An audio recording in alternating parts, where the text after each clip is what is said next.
बहनों भाइयों दोस्तों बुजुर्गों नौजवान साथियों, मौसम अली आपसे मुखातिब है। आदाब, जय श्री राधे राधे। बहनों भाइयों दोस्तों बुजुर्गों नौजवान साथियों, आइए आज आपको बताएं कि मानव के लिए संपूर्ण संसार क्या है। ये मैं नहीं कह रहा हूँ, ये भगवान ने बताया है। आप ध्यान दें, परमात्मा ने, एक ब्रह्म ने संपूर्ण संसार की रचना की और मानव को पैदा किया और उसको अच्छा बुरा समझने की सलाहियत दी, बुद्धिमान बनाया, अक्लमंद दानिशमंद बनाया। मानव को सुबुद्धि और कुबुद्धि दोनों प्रदान की। इसी बात को रामचरितमानस में तुलसीदास ने यूं वर्णन किया, सुने। सुमति कुमति सबके उर राही, नाथ पुराण निगम अस कहही। चौपाई ये बता रही है कि मानव के अंदर सुबुद्धि और कुबुद्धि दोनों है और सब प्राणियों में श्रेष्ठ मानव ही है। परमात्मा ने उसको अक्लमंद बनाया, दानिशमंद बनाया और फैसला भी भगवान ने उसी पर छोड़ा कि देखें मानव सुबुद्धि से काम लेता है अथवा कुबुद्धि से काम लेता है। परमात्मा ने संसार को मानव के लिए कर्म स्थल बना दिया।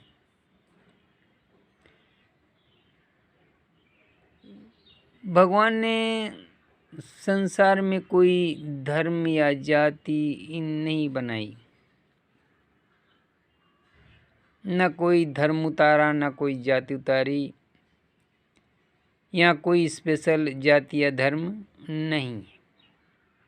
भगवान की नज़र में मानव एक जात है और मानवता ही एक धर्म है।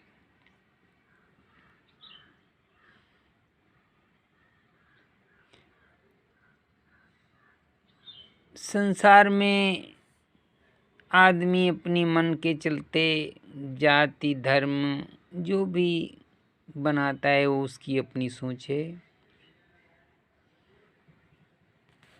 उस सोच से कुछ होना नहीं है, क्योंकि राम भक्ति उर समझा के, दुख लबलेसन सपन ताके। जिस इंसान के उर अंतर में राम भक्ति समा गई वही सर्वश्रेष्ठ है, इसके अलावा सब ढोंग है। संसार को भगवान ने मानव के लिए कर्म स्थल बना दिया। इस संसार में मानव जैसा कर्म करेगा वैसा उसको फल मिलेगा।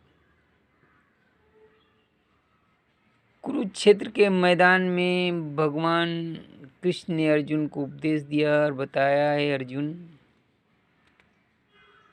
जिसे तुम मौत कहते हो असली जिंदगी वही है।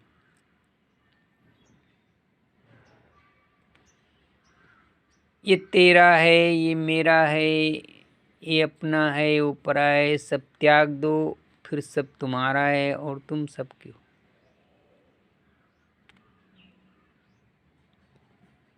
ये संसार कर्म स्थल है, परीक्षा स्थल है। मृत्यु के पश्चात अपने परमात्मा से मिलना पड़ेगा और अपने किए की सजा पानी पड़ेगी। इसमें कोई शक और संदेह की गुंजाइश नहीं है। भगवान कृष्ण ने कुरुक्षेत्र में अर्जुन को उपदेश देते समझाया और बताया, ये उस समय का टाइम है जब अर्जुन मोह के वशीभूत हो गए और कहने लगे कि हे केशव, मेरे सामने पितामह, मेरे पितामह भीष्म, गुरु द्रोण हैं और सभी मेरे सगी संबंधी हैं, तो मैं इन पे कैसे इनसे युद्ध करूं? मैं इनसे युद्ध नहीं कर सकता। मैं इससे बेहतर है कि मैं कमंडल लेकर अपना जीवन भिक्षा मांगकर गुजार लूं, ये बेहतर है। किसको मारूं? पितामह को मारूं, गुरु द्रोण को मारूं, किसको मारूं? किस पर प्रहार करूं? तो भगवान ने जब देखा कि अर्जुन के मोह के वशीभूत हो गए, तो उनकी आंखों पर मोह का पर्दा पड़ा हुआ है, अतः उनको कुछ दिखाई नहीं पड़ता है। तब भगवान कृष्ण ने अर्जुन को दिव्य चक्षु देकर बताया और दिखाया कि जिन्हें तुम मारने को कह रहे हो वो पहले ही मर चुके। तुम्हें तो अपना कर्म करना है, यही विधि का विधान है। कर्ता सब कुछ करता है पर खुद हरकत में नहीं, करता ही करवाता है पर खुद हरकत में नहीं आता, बल्कि दूसरे को हरकत देता है। ये जब ये समझाया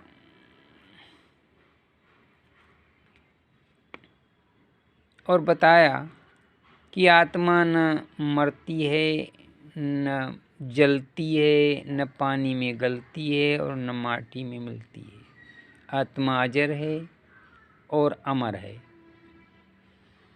जिस तरीके से विधि खुद हरकत में नहीं आती है, हरकत देती है, ठीक उसी तरीके से आत्मा भी खुद हरकत में नहीं आती, शरीर के हर पार्ट्स को हरकत देती है। जब तक आत्मा शरीर के अंदर रहती है, हर पार्ट्स को हरकत देती है और वो हाथ को काम करने की, आँख को देखने की सलाहियत,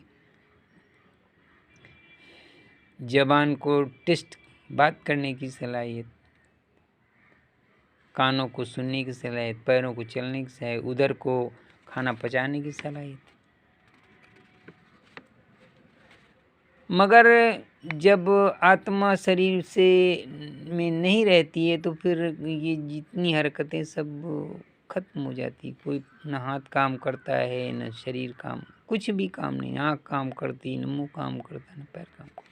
तो कहने का मतलब ये है, जिस तरीके से बुद्धि, जिस तरीके से विधि खुद दुनिया को हरकत देती, खुद हरकत में नहीं आती है, ठीक उसी तरीके से आत्मा भी शरीर को हरकत देती है और खुद हरकत में नहीं आती। और उसी शरीर में मन जो है शरीर का पार्ट्स है, आत्मा का पार्ट्स नहीं है।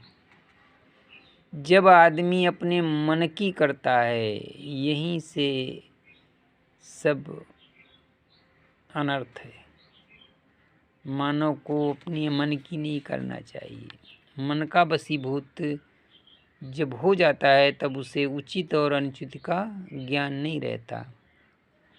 आदमी को धर्म का वशीभूत होना चाहिए। धर्म सर्वदा उचित का ही संकेत करता है। तुम क्षत्रिय हो, ये धर्म युद्ध है। सामने कौन है कौन नहीं है ये धर्म नहीं कह रहा है। धर्म तो हमें बता रहा है कि कर्म करो, युद्ध करो। सामने खड़े पितामह या गुरु द्रोण रणक्षेत्र में तुम्हारे अपोजिट खड़े होकर तुम्हारे लिए पुष्प बारिश करने नहीं आए हैं, बल्कि तुम्हारा वध करने के लिए तुम्हारे सामने खड़े। तुम क्षत्रिय हो और क्षत्रिय का धर्म है जब शत्रु ललकारे तो जवाब युद्ध है। फिर भगवान कृष्ण ने उनको दिव्य चक्षु देकर सब दिखा दिया। जिन्हें तुम मारना नहीं चाहते वो सब मरे हुए हैं, तुमको सिर्फ कर्म करना है। तब अर्जुन युद्ध के लिए तैयार हुए। कहने का मतलब ये है कि दुनिया मानव के लिए कर्मस्थल है और कर्म में ही तुम्हारा अधिकार है, आगे सोचना तुम्हारा काम नहीं। इसलिए कर्म करो, वो भी सुकर्म करो, अन्यथा कुकर्म का नतीजा बड़ा भीषण होगा। ये संसार क्या है? कर्म प्रधान विश्व रचि राखा, मुझे जस करई तसई फल चाखा। जय श्री राधे राधे। अस्सलाम वालेकुम। अस्सलाम वालेकुम का माना होता है भगवान, हिंदी अनुवाद है, परमात्मा की कृपा आप पर हो।